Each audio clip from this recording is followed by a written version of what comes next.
Hello student, मैं Anil sir from SSB campus. आज आप लोग के लिए आर्मी का कुछ बायोलॉजी का क्वेश्चन डिस्कस करने जा रहे हैं, जो आपके 25 से 30 बायोलॉजी का क्वेश्चन होते होंगे। और इसमें क्या है कि आपको हम ये क्वेश्चन के साथ इससे रिलेटिव कैसे क्वेश्चन और बन सकता है ये भी बताएंगे। तो आप देखिए, यहाँ से आप क्या है कि इस 25 से 30 क्वेश्चन के साथ आपका कम से कम 100 क्वेश्चन इजीली हो जाता होगा। ठीक है, मेरा ये चैनल एसएसबी कैंपस के नाम से है। आप लोग सब यही है कि थोड़ा आप मेरे चैनल को लाइक और सब्सक्राइब और आगे अपने फ्रेंडों में शेयर करें कि जो भी भाई तैयारी कर रहे होंगे उनको इसका बेनिफिट मिल पाए, हमारे कोचिंग और संस्था का बेनिफिट उनको मिल पाए। तो चलिए इसमें देखते हैं हम पहला क्वेश्चन क्या बोल रहा है कि मनुष्य में कुल कितनी हड्डियां होती है। तो आपको बहुत सिंपल क्वेश्चन हमेशा पूछ देता है। तो मनुष्य में कुल कितनी हड्डियां होती है? आपकी 206 होती है। यहीं पे क्वेश्चन और बनता है कि नवजात शिशुओं में हड्डियां की संख्या क्या होती है। नवजात शिशुओं में तो नवजात शिशुओं में कितनी होती है आपको हड्डियों की संख्या? आपको 300 प्लस होता है। चलिए देखते हैं नेक्स्ट क्वेश्चन। देखिए नेक्स्ट क्वेश्चन वही है आपका, नवजात शिशुओं में हड्डियों की संख्या लगभग कितनी होती है? तो कितनी होती है हड्डियों की संख्या? आपकी 300 प्लस हो जाती है। चलिए और भी नेक्स्ट क्वेश्चन हम देखते हैं। पूछता है कि मनुष्य की खोपड़ी में कितनी अस्थियां होती है। तो आप लोगों को पता होगा मनुष्य की जो खोपड़ी होती है उसको क्या बोलते हैं? इंग्लिश में क्रेनियर बोलते हैं। ठीक है, उसमें कितनी हड्डियां होती है हमारी? कितनी होती है आपका? उसमें कितनी अस्थियां होती है? आपकी 8 होती है। ठीक है, आज 8 होती है। चलिए आगे और क्वेश्चन देखते हैं। मनुष्य के शरीर में पसलियों की कितने जोड़े होते हैं? तो आप देखिए पसलियों को बोला है तो पसलियों के जोड़े की बात कर रहा है। तो हमारा क्या होता है? देखिए 12 इधर होता है और 12 इधर होता है। तो कितने जोड़ा होता है हम लोग का शरीर में पसलियों की? यहाँ पे हो जाता है आपका 12 जोड़ा। अगर ये पूछता होगा कि हमारे पूरे चेस्ट में हड्डियों की संख्या कितनी होती है, तो 12 तो इधर हो गया, 12 एक इधर हो गया। एक मेन हड्डी होती है जिसको हम क्या बोलते हैं? स्टेनस बोलते हैं। क्या बोलते हैं उसको? ये मेन जो हमारा यहाँ से ये हड्डी जा रही है जिससे पसली जुड़ा रहता है उसको क्या बोलते हैं? स्टेनस बोलते हैं। तो आपको कितने हो जाएगा? 12 और 12, यहाँ पे 12 आएगा स्टेनस 25 हो जाएगा। तो आपको टेस्ट में बोलता होगा छाती में हड्डियों की संख्या कितनी होती है, तो आपका आंसर क्या हो जाएगा? 25 हो जाएगा। ठीक है, फिर ये क्वेश्चन एक और ऐसे बनता है कि हमारे जो पसलियां होती हैं उनको जोड़ने का काम कौन करता है? तो जोड़ने का कौन काम करता है? यही मेन हड्डी जो होती है ना, आपका ऐसे जोड़े रहती है। ठीक है, पसलियों को जोड़े रहती है, तो इसी यही हड्डी जोड़ती है ना, तो उसका क्या आंसर होगा? आपका स्टेनस हो जाएगा।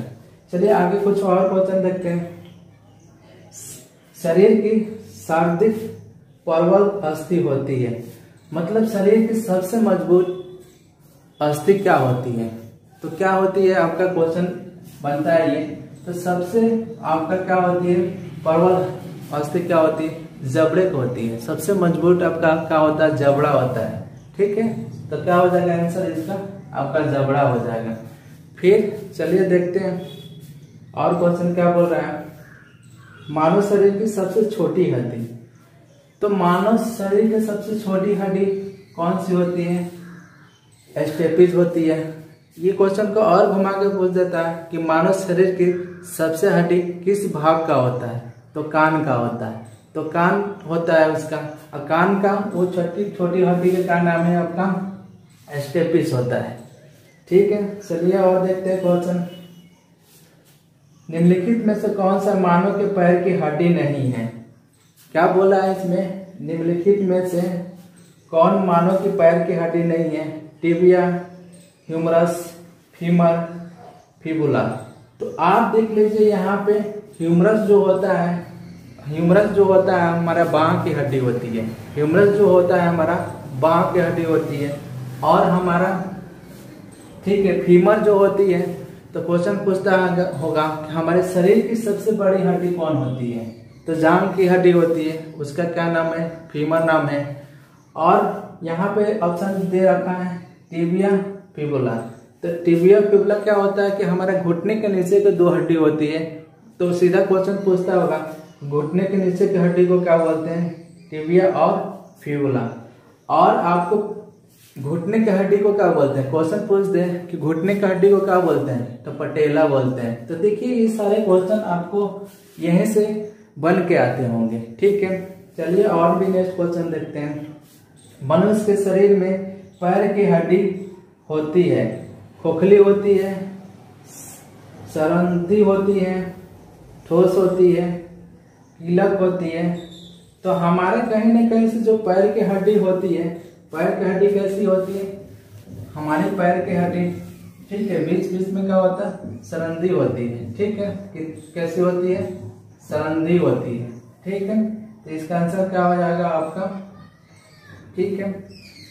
आप चलते हैं देखते हैं, सरंधी होती है।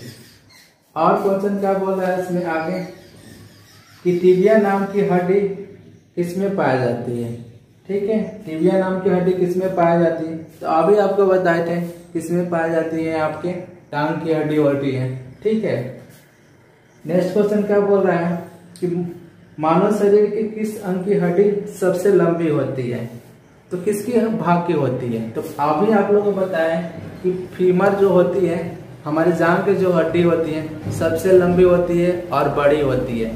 तो क्या हो जाता होगा आंसर आपका इसमें, जांघ का हो जाता है। भाग कुछ रखा है, अगर उसका नाम पूछता है तो फीमर हो जाता है। चलिए देखिए कैसे कैसे क्वेश्चन बन रहा है, आप लोग को पता चल पाएगा। और भी आगे हम लोग क्वेश्चन देखते हैं। दांतों तथा हड्डियों में पाए जाने वाले तत्व होते हैं।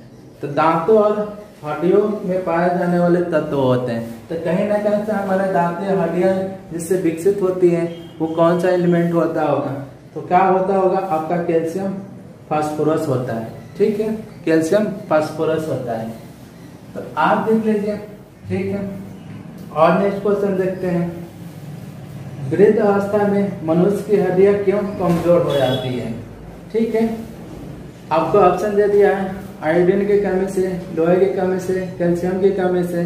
तो आपको पता है कि हमारे, ठीक है, हड्डियों की बात किया है तो कहीं ना कहीं से हड्डियां हमारे किससे विकसित होती है, कैल्शियम से विकसित होती है। तो इसमें क्या हो जाएगा आपका ऑप्शन, क्या हो जाएगा आपका, कैल्शियम की कमी से, ठीक है। चलिए नेक्स्ट क्वेश्चन देखते हैं हम लोग क्या बोल रहा है इसमें कि अस्थि में कौन सा लवण सर्वाधिक मात्रा में होता है। जो हमारे अस्थि वगैरह होते हैं, जोड़ वगैरह सबसे ज्यादा, तो क्या होता होगा उसमें आपका कैल्शियम फास्फेट होता होगा। तो सबसे ज्यादा लवण उसमें कौन सा होता होगा, कैल्शियम मिनरल का होता होगा आपका, कैल्शियम फास्फेट होता होगा। चलिए और भी देखते हैं कुछ क्वेश्चन। यहाँ पे क्वेश्चन आपका क्या बोल रहा है, अस्थियों और पेशियों को आपस में जोड़ता है। तो अस्थियों और पेशियों को आपस में जोड़ने का काम क्या करता है, जो डिफरेंट काम अस्थियां जो होती है और पेशियों को जोड़ने का काम करता है आपका, यहाँ पे ऑप्शन क्या हो जाएगा, टेंडन हो जाएगा, ठीक है। आगे क्वेश्चन देखते हैं। मनुष्य के जीवन काल में कितने दांत 2 बार विकसित होते हैं, कितने दांत। तो आप देख लीजिए बच्चों में क्वेश्चन ऐसे पूछता है कि मिल्की टीथ किसे कहते हैं, चाहे दूध का दांत कितने होते हैं। तो दूध के दांत कितने होते हैं, 20 होते हैं। तो ये क्या होते हैं कि आप में, ये तो दूध का दांत होते हैं, ये आपका 3 से 7 वर्ष तक का होता है, इतना वर्ष तक रहता है। इतना में क्या होता है दांत, ये आपका टूट के क्या हो जाता है, फिर 20 दांत आपका विकसित होता है। तो इसी को हम क्या बोलते हैं, कि मिल्की टीथ बोलते हैं। मिल्की टीथ कितने होते हैं आपके, 20 होते हैं। और यही टूटने के साथ आपका क्या होता है, विकसित होता है। और वो उम्र क्या होता है आपका 3 से 7 साल के बीच में आपका ये सारे दांत टूट के आपको क्या हो जाते होंगे, विकसित हो जाते होंगे। तो कभी कभी आपका ये भी पूछ देता है। चलिए आप देखते हैं और भी कुछ क्वेश्चन। और क्वेश्चन क्या बोल रहा है आपको यहाँ पे, मानव शरीर में पाचन का अधिकांश भाग किस अंग में संपन्न होता है, ठीक है। तो आप देखिए ये आपका डाइजेशन सिस्टम से क्वेश्चन निकल गया है। तो यहाँ से आपका क्या होगा, तो हमारे शरीर का देखिए, शरीर का सबसे क्या हो जाता होगा, मड या स्टार्च के रूप में होता होगा। इसी को पचाने में आपको टाइलिन काम करता है। यहाँ से भोजन कहाँ जाता है, आहार नल से आपके पेट में भोजन चला जाता है। पेट में 4 से 5 घंटे तक भोजन रहता है। वहाँ पे क्या होता है, कभी कभी ये क्वेश्चन पूछ देता है कि पचे हुए भोजन को क्या कहते हैं। तो पेट में पचे हुए भोजन को क्या कहते हैं, तो पेट में पचे हुए भोजन को काइम बोलते हैं। ठीक है, अच्छा क्वेश्चन है। उसके बाद से यहाँ से भोजन क्या होता है, यहाँ से एक लीवर होती है, लीवर होता है। लीवर से एक पित्त निकलता है, ठीक है, जिसका पीएच मार्क समथिंग मतलब मोर देन 70 होता है, जो अम्लीय होता है। ठीक है, तो यहाँ से क्या होता है, पित्त इस भोजन में मिलता है। ठीक है, मिलने के साथ क्या होता है, आपका ये छोटी आंत में चला जाता है। छोटी आंत में जाने के साथ ये क्या भोजन को क्या कर देता है, अम्लीय बना देता है, एसिडिक बना देता है। ठीक है, वहाँ पे क्या होता है कि आपके पूरे भोजन को मिनरल जो भी होते होंगे पूर्ण अवशोषण कहाँ होता होगा, आपका छोटी आंत में होता होगा। जितने भी प्रोटीन वगैरह जितना जो भी चीजें खाए होंगे, तो यहाँ से क्या होता होगा कि छोटी आंत में क्या होता होगा, आपका पूर्ण अवशोषण होने के साथ यहाँ से क्या हो जाता होगा, बचे हुए चीज क्या होता है, बड़ी आंत चला जाता होगा। बड़ी आंत होते हुए क्या एनएस के द्वारा बाहर निकल जाता होगा। तो इसका आंसर आपका क्या हो जाएगा, आपका आंसर क्या हो जाएगा, इसका छोटी आंत हो जाएगा। कभी कभी क्वेश्चन पूछ देता है कि आपके जो होता है अमाशय है उसमें कौन सा एंजाइम पाए जाते हैं, तो हाइड्रोक्लोरिक अम्ल पाए जाते हैं। ठीक है, नॉर्मली क्वेश्चन अक्सर पूछता रहता है। क्वेश्चन बोला कि मनुष्य में पाचन की क्रिया कहाँ से शुरू होता है। तो आप देखिए अभी बताए थे, हम जैसे ही भोजन लेते हैं वहीं से हमारी भोजन का क्या होता है, पाचन शुरू हो जाता है। ठीक है, नेक्स्ट क्वेश्चन देखते हैं। नेक्स्ट क्वेश्चन क्या बोल रहा है कि मानव की पाचन नली लगभग कितने फीट लंबी होती है। तो पाचन नली जो होता है हमारा मुख से लेके यहाँ तक कितने फीट होती है, आपकी 32 फीट होती है। ठीक है, और भी देखते हैं क्वेश्चन क्या बोल रहा है। मुख में मड या स्टार्च का शर्करा में पाचन किसके द्वारा होता है। तो आपको बताया कि मुख में जो मस्ट स्टार्च होता है उसका पाचन किसके द्वारा होता है, टाइलिन होता है। ठीक है, तो ये क्वेश्चन ये भी बनता है आपको कि मुख में कौन सा एंजाइम पाया जाता है, तो टाइलिन। ठीक है, अब देखिए पाचन तंत्र का हिस्सा नहीं है लीवर। तो अभी आपको लीवर बोले थे, लीवर तो पाचन तंत्र का बाहरी हिस्सा है। ठीक है, अब देखिए इसमें पित्ताशय, तो लीवर से जो पित्त निकलता है कहाँ जमा होता है, वो पित्ताशय में जमा होता है, पेप्सिन। ठीक है, और आपका ऑप्शन है कार्निया और आंत तो है ही, तो कार्निया क्या है, आप आंखों का है, आंख का हिस्सा है ना, तो कौन सा नहीं होगा आपका इसमें, आंख होगा, कार्निया होगा। ठीक है, तो ऑप्शन क्या हो जाएगा इसका आंसर, कार्निया हो जाएगा। शरीर के लिए एंजाइम आवश्यक होते हैं क्योंकि ये शरीर को ऊर्जा प्रदान करते हैं, ये तंत्रिका क्रियाओं का नियंत्रण करते हैं, ये शरीर के रचनात्मक भाग होते हैं, ये जीव रासायनिक क्रियाओं के उत्प्रेरक होते हैं। तो एंजाइम का हमेशा से एक परिभाषा याद रखिएगा कि एंजाइम क्या होते हैं, तो जैव उत्प्रेरक होते हैं। एंजाइम एक भाषा में आप लोग देखिए तो ये जैव उत्प्रेरक होते हैं, और क्या करते हैं, ये हमारे शरीर की गतिविधियों को क्या कर देते हैं, बढ़ा देते हैं। जैसे जो भी एंजाइम होते होंगे आपके पाचन क्रिया को क्या हो जाता है, बढ़ा देता होगा। जैसे पेट में हमारा क्या होता है, आपका हाइड्रोक्लोरिक अम्ल होता है, वो भी एक एंजाइम है जो क्या करता होगा, पाचन को क्या कर देता होगा, बढ़ा देता होगा। ठीक है, शरीर की क्या करता होगा, रासायनिक अभिक्रिया को क्या करता होगा, बढ़ा देता होगा। तो यहाँ पे क्या हो जाएगा आपका, तो यहाँ पे आपका आंसर हो जाएगा। ठीक है, ये जैविक रासायनिक क्रिया के उत्प्रेरक होते हैं। ठीक है, नेक्स्ट क्वेश्चन देखिए। दूध प्रोटीन को पचाने वाला एंजाइम है, दूध प्रोटीन को पचाने वाला एंजाइम है। सबसे पहले तो हमको ये जानना जरूरी है कि हमारा दूध के प्रोटीन को क्या कहते हैं। तो दूध के प्रोटीन को हम क्या कहते हैं, केसीन बोलते हैं। दूध के प्रोटीन को हम क्या बोलते हैं, केसीन बोलते हैं। ठीक है, अब देखिए इसको थोड़ा सा दिमाग को लगाइएगा। सबसे ज्यादा गाय वगैरह कौन पालता है, किसान ही पालता है। तो यहाँ से क्या बना है, किसान केसीन एविट्री के अंदर जाएगा। अब ये क्या होता है, जो केसीन होता है ना, इसमें सब चीज पाया जाता है। आप देखिएंगे अक्सर हर इंसान को बोला जाता है, कोई बीमार पड़ गया तो दूध दिया जाता है। इसमें हर सारे मिनरल पाए जाते हैं, ठीक है। कुछ कुछ हर विटामिन वगैरह पाए जाते हैं, कुछ विटामिन छोड़ के सारे पाए जाते हैं। बहुत पौष्टिक होता है इसमें। तो आप देख लीजिए इस कैल्शियम को तोड़ने का काम कौन करता है? आपका दूध के प्रोटीन को कौन तोड़ने का काम करता है? रेनिन, ठीक है। एक कौन काम करता है? आपको रेनिन करता है। तो इसका आंसर क्या हो जाएगा? आपका रेनिन हो जाएगा, ठीक है। और भी हम लोग क्वेश्चन देखते हैं। क्वेश्चन क्या बोल रहा है? अधिकतम पोषण तत्व रक्त में कहाँ से अवशोषित किए जाते हैं? तो आप देखिए डाइजेस्टिव सिस्टम में बताया था कि छोटे आंत में क्या होता है कि अधिकतम सबसे ज्यादा क्या होता है? पोषक तत्व वहीं से अवशोषित किया जाते हैं। चलिए नेक्स्ट क्वेश्चन देखते हैं। तो आप लोग देखिए नेक्स्ट क्वेश्चन क्या बोल रहा है, ठीक है। लार में कौन सा एंजाइम पाया जाता है? तो आप भी बोले मुख में जो हमारा लार होता है, तो लार में कौन सा एंजाइम पाया जाता है? आपका टाइलिन पाया जाता है, ठीक है, जो आपको स्टार्च या मड को पचाने में हेल्प करता है, ठीक है। और भी क्वेश्चन देखते हैं हम। पेट में भोजन को पचाने के लिए निम्नलिखित में से किसकी खास आवश्यक होती है? तो पेट में आपको किसकी, अभी तो आपको लोग बताए थे कि कोई भी एंजाइम क्या होता है हमारे पचाने में हेल्प करता है। तो वहां पे क्या होता है? एक हाइड्रोक्लोरिक अम्ल होता है पेट में, ठीक है। तो यहाँ पे क्या होता है? कौन होता होगा सहायक? आपको एंजाइम होता होगा, ठीक है। तो इसका आंसर क्या हो जाएगा? आपका एंजाइम हो जाएगा। चलिए और भी देखते हैं क्या बोल रहा है इसमें, ठीक है।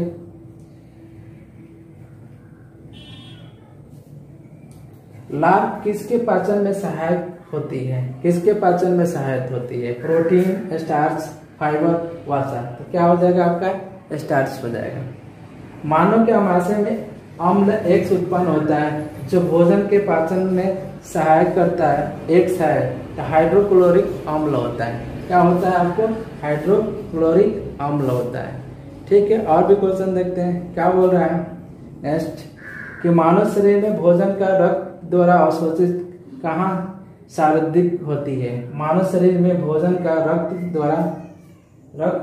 द्वारा अवशोषण कहाँ सबसे ज्यादा होता है? तो कहाँ होता है? आपका छोटी आंत में। सबसे ज्यादा मिनरल कहाँ से अवशोषित होता है? लास्ट में आपको छोटी आंत में ही होता है, ठीक है। प्रोटीन का पाचन कहाँ से प्रारंभ होता है या शुरू होता है? तो प्रोटीन का पाचन अभी हम आप लोगों को बताए थे कि कहाँ से शुरू होता है? आपका उदर से होता है, पेट से होता है, ठीक है। चलिए और भी क्वेश्चन हम लोग देखते हैं यहाँ पे। पचे हुए भोजन में मौजूद विषैली पदार्थों का कौन सा अंग शोषण करता है? तो आपको क्या होता है? वहां पे एक लीवर होती है, ठीक है, लीवर होता है।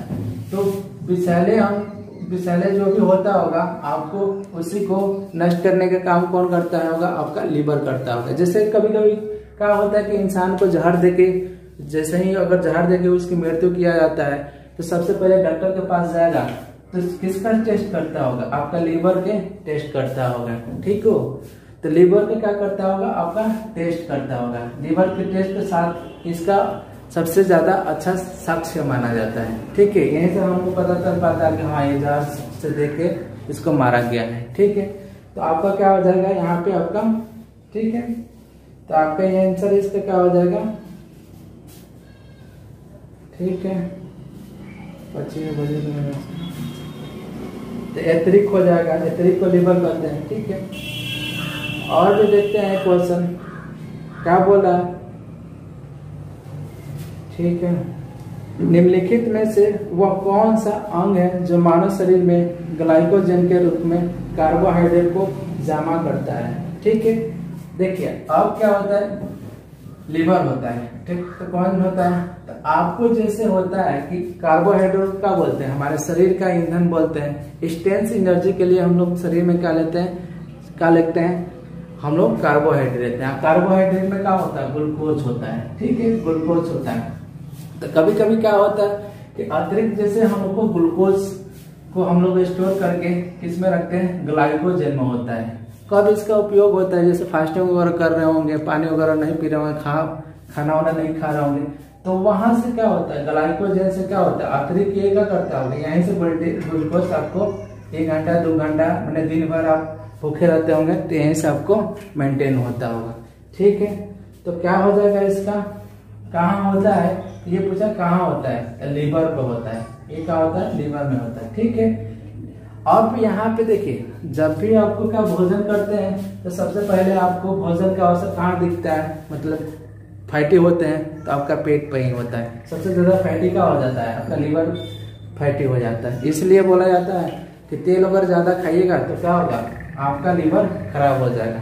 ठीक है, तो हम यहीं पे वीडियो ये आपका 25 से 30 क्वेश्चन करा रखे हैं, आप लोग देखिएगा और कमेंट कीजिएगा कि आप लोगों को कैसा लगा।